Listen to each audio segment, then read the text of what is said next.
ये क्या कर रही हैं आप? आपने कहिए तो गिनाऊं आपको। बहू, जरा धीरे बोल बेटा। पास वाले कमरे में तेरे पापा जी बैठे हैं। अगर उन्होंने सुन लिया ना। अच्छा, भला क्यों नहीं देंगे पेंशन आप हम लोगों को? लेकिन एक बात सुन लीजिए माँ जी, कल से अगर आपने जितना कष्ट भोगना लिखा है इस जीवन में नीरज की माँ। माँ जी, ये क्या कर रही हैं आप? आपने फिर थाली में आज दाल छोड़ दी ना?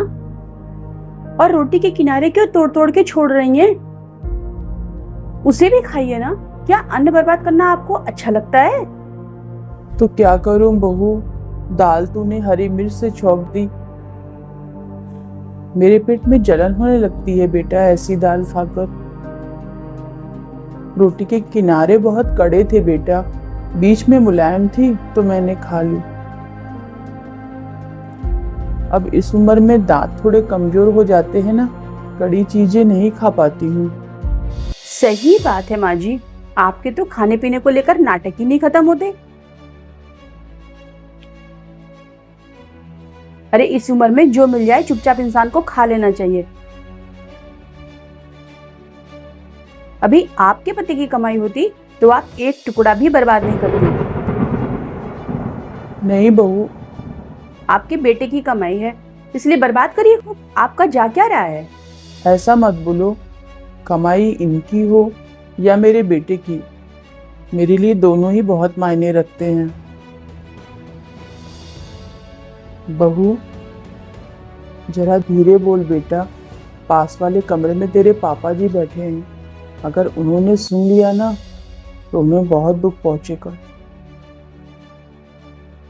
और रही बात पेंशन की, तो बहू पूरी की पूरी पेंशन तो तेरे पापा जी तेरे हाथ में लाके रख देते हैं।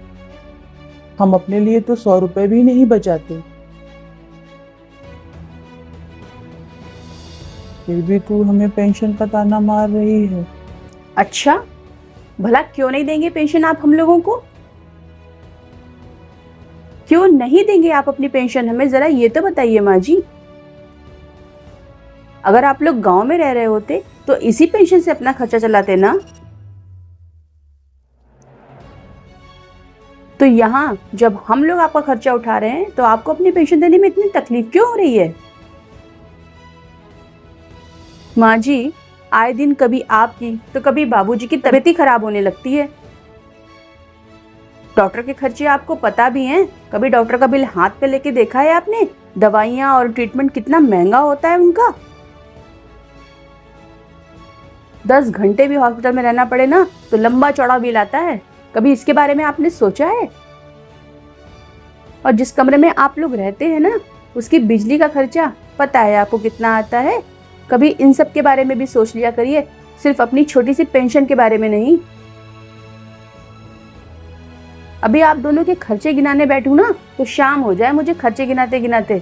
कहिए तो गिनाऊं आपको।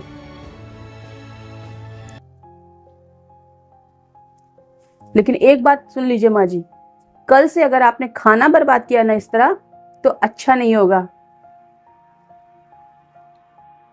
आपके बेटे को वैसे ही ऑफिस की बहुत टेंशन रहती है, इन छोटी छोटी बातों की टेंशन मैं उन्हें देना नहीं चाहती। आई बात समझ में? और एक बात और, अगर आपको हमारे घर में रहना है तो हमारे हिसाब से रहना पड़ेगा।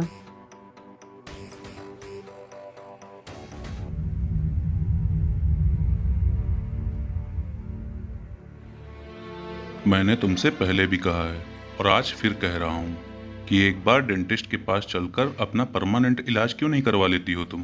पूरा भरपेट खाना भी नहीं खा पाती हो तुम।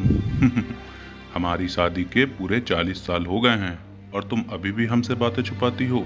तुम्हें क्या लगता है मैं नहीं जान पाऊंगा? अरे मैं तो तुम्हारा चेहरा पढ़ लेता हूँ। अच्छा ये बताओ, बहू ने आज क्या मारा था ना तुम्हें? हाँ, पेंशन को लेकर, हमारी दवाइयों को लेकर। मैं अन्न बर्बाद करती हूँ, ये तो अब रोज का हो गया है मेरे लिए। क्या करूं, दांत साथ नहीं देते इस बुढ़ापे में।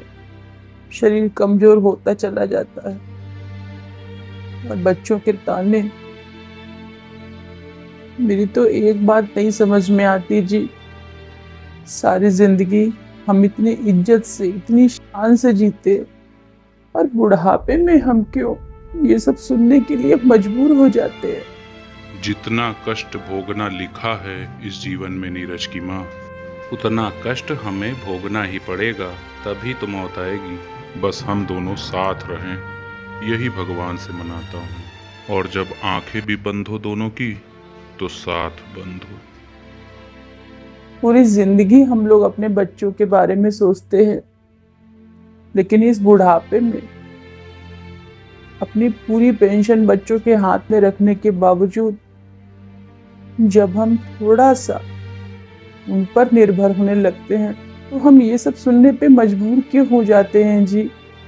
क्या बुढ़ापा इतना खराब होता है जी? हम लोग कितना खाते हैं जी, 2 रोटी आप 2 रोटी मैं, और रात को तो अक्सर खाने में हम लोग के लिए खिचड़ी ही बनती है। 4-6 रोटी ही बनाने में बहू इतना ताना सुनाती है। सही कहते हैं लोग, जब तक अपने शरीर में ताकत रहती है, अपने हाथ पैर चलते हैं, तभी बच्चे भी हमारी इज्जत करते हैं। और बुढ़ापे में ये शरीर ही तो साथ नहीं देता, इसीलिए तो बच्चों पे निर्भर होना पड़ता है। कभी कभी तो मन करता है कि गांव चले, फिर हिम्मत नहीं पड़ती अकेले रहने की, क्योंकि शरीर साथ नहीं दे रहा। आपको भी इतनी सारी बीमारियां हैं और मुझे भी। गांव में तो डॉक्टर भी आसानी से नहीं मिलते जी, लेकिन पता नहीं क्यों बच्चों के इस व्यवहार की वजह से अब तो जीने का मोह ही खत्म हो गया है। बस लगता है किसी भी वक्त भगवान हमें उठा ले और ये बेइज्जती की रोटी हमें ना खानी पड़े। नहीं तो एक एक दिन ऐसे ही जिल्लत की रोटी हमें नसीब होगी। बच्चे ये क्यों भूल जाते हैं जी कि बुढ़ापा सबका आता है। आज वो जवान है और हम बूढ़े हैं, कल वो भी तो बूढ़े होंगे, और अगर उनके बच्चे भी उनके साथ वही सब करे जो वो हमारे साथ करते हैं, तो उन्हें कितना दुख पहुंचेगा। लेकिन हमने तो कभी अपने माँ बाप के साथ ऐसे नहीं किया है जी, फिर हमें ये सब क्यों भोगना पड़ रहा है।